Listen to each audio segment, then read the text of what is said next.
മീശ സമകാലിക മലയാള സാഹിത്യത്തിലെ ഏറ്റവും കൂടുതൽ ചർച്ച ചെയ്യപ്പെട്ട നോവലുകളിലൊന്നാണ്.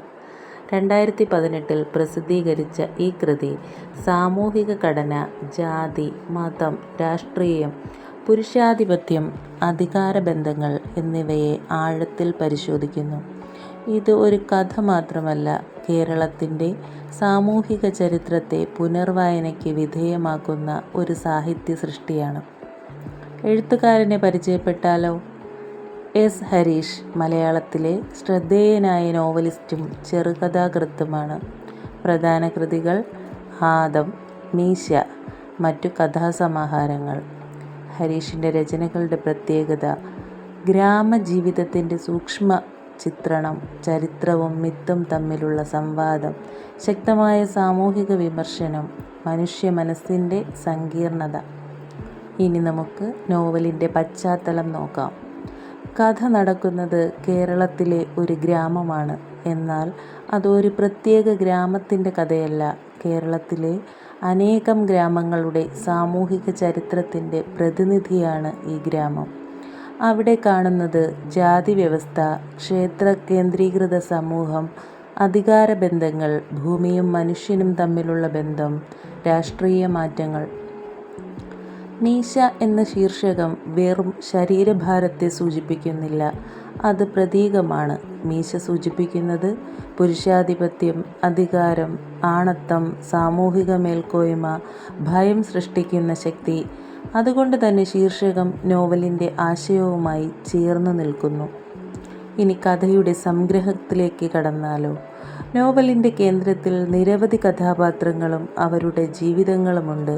ഓരോരുത്തരുടെയും ജീവിതത്തിലൂടെ എഴുത്തുകാരൻ കാണിക്കുന്നത് ജാതി വ്യവസ്ഥയുടെ ക്രൂരത, മതവിശ്വാസങ്ങളുടെ സ്വാധീനം, പ്രണയം, രാഷ്ട്രീയം, മനുഷ്യൻ്റെ അധികാരമോഹം, സാമൂഹിക മാറ്റങ്ങൾ. ഇത് ഒരു വ്യക്തിയുടെ കഥയല്ല, ഒരു സമൂഹത്തിൻ്റെ കഥയാണ്. ജാതി വ്യവസ്ഥ നോവലിൽ ഏറ്റവും ശക്തമായ പ്രമേയമാണ്. ജാതി മനുഷ്യൻ്റെ ജീവിതത്തെ എങ്ങനെ നിയന്ത്രിക്കുന്നു എന്ന് ഹരീഷ് കാണിക്കുന്നു. മതവും വിശ്വാസവും. ക്ഷേത്രം മതകേന്ദ്രമല്ല, സാമൂഹിക അധികാരത്തിൻ്റെ കേന്ദ്രമാണ്. പുരുഷാധിപത്യം. പുരുഷൻ്റെ അധികാരബോധത്തെ എഴുത്തുകാരൻ വിമർശിക്കുന്നു. രാഷ്ട്രീയം. ഗ്രാമരാഷ്ട്രീയവും അധികാര പോരാട്ടങ്ങളും നോവലിൽ പ്രധാനമാണ്. പ്രണയം ഇവിടെ വ്യക്തിപരമായ അനുഭവം മാത്രമല്ല, സമൂഹത്തിനെതിരായ ഒരു ചെറുത്തുനിൽപ്പ് കൂടിയാണ്. കഥാപാത്രങ്ങളുടെ പ്രത്യേകത: നോവലിലെ കഥാപാത്രങ്ങൾ നല്ലവരോ ചീത്തവരോ മാത്രമല്ല, അവർ മനുഷ്യരാണ്. അവർക്കുണ്ട് ആഗ്രഹങ്ങൾ, ഭയങ്ങൾ, ദൗർബല്യങ്ങൾ, സ്വപ്നങ്ങൾ. അതുകൊണ്ടാണ് കഥാപാത്രങ്ങൾക്ക് ജീവൻ ലഭിക്കുന്നത്. ഭാഷാശൈലി. ഹരീഷിൻ്റെ ഭാഷയുടെ പ്രത്യേകതകൾ: പ്രാദേശിക ഭാഷ, ഗ്രാമീണ സംസാരം, ദൃശ്യവൽക്കരിക്കുന്ന വിവരണം, കവിതാത്മകത, യാഥാർത്ഥ്യബോധം. വായനക്കാരൻ ഗ്രാമത്തിൽ ജീവിക്കുന്ന അനുഭവമാണ് ലഭിക്കുന്നത്. ആഖ്യാന രീതി. ബഹുസ്വര ആഖ്യാനം. പല കഥാപാത്രങ്ങളുടെ കാഴ്ചപ്പാട്, ചരിത്രവും വർത്തമാനവും തമ്മിലുള്ള സഞ്ചാരം. മിത്തുകളുടെ ഉപയോഗം. പ്രതീകങ്ങൾ. നോവലിൽ ധാരാളം പ്രതീകങ്ങളുണ്ട്. ഉദാഹരണം: മീശ അധികാരത്തെ പ്രതീകമാക്കുന്നു. ക്ഷേത്രം സാമൂഹിക നിയന്ത്രണം. ഭൂമി ചരിത്രം. കാട് സ്വാതന്ത്ര്യം. നദി കാലത്തിൻ്റെ ഒഴുക്ക്.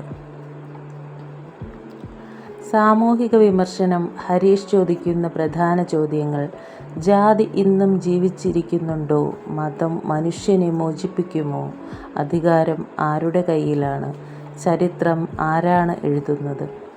വിവാദം. നോവലിലെ ഒരു ഭാഗം പ്രസിദ്ധീകരിക്കപ്പെട്ടപ്പോൾ വലിയ സാമൂഹിക വിവാദമുണ്ടായി. തുടർന്ന് എഴുത്തുകാരൻ താൽക്കാലികമായി നോവൽ പിൻവലിക്കുന്നതായി പ്രഖ്യാപിച്ചെങ്കിലും പിന്നീട് അത് പുസ്തക രൂപത്തിൽ പ്രസിദ്ധീകരിക്കപ്പെട്ടു. ഈ സംഭവം സാഹിത്യത്തെയും സ്വാതന്ത്ര്യത്തെയും അഭിപ്രായ സ്വാതന്ത്ര്യത്തെയും സാമൂഹിക പ്രതികരണം എന്നിവയെക്കുറിച്ചുള്ള വ്യാപകമായ ചർച്ചകൾക്ക് വഴിവെച്ചു. സാഹിത്യ സവിശേഷതകൾ: സാമൂഹിക യാഥാർത്ഥ്യവാദം, പ്രതീകാത്മകത, ചരിത്രബോധം, മനഃശാസ്ത്രപരമായ ആഴം, ശക്തമായ കഥാപാത്ര സൃഷ്ടി, ഗ്രാമജീവിതത്തിൻ്റെ സൂക്ഷ്മ ചിത്രണം. വിമർശനപരമായ വിലയിരുത്തൽ.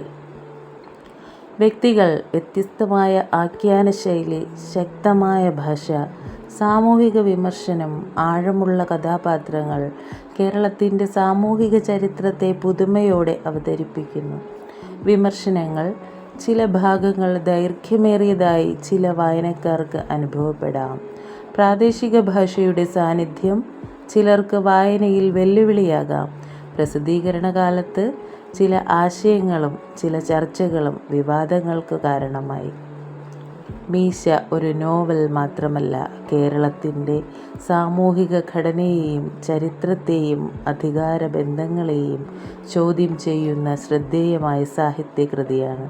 ജാതി, മത, പുരുഷാധിപത്യ, രാഷ്ട്രീയ, ചരിത്രം എന്നിവയെക്കുറിച്ച് വായനക്കാരനെ ചിന്തിപ്പിക്കുന്ന ഈ കൃതി സമകാലിക മലയാള നോവലുകളിൽ പ്രധാന സ്ഥാനമാണ് നേടിയത്.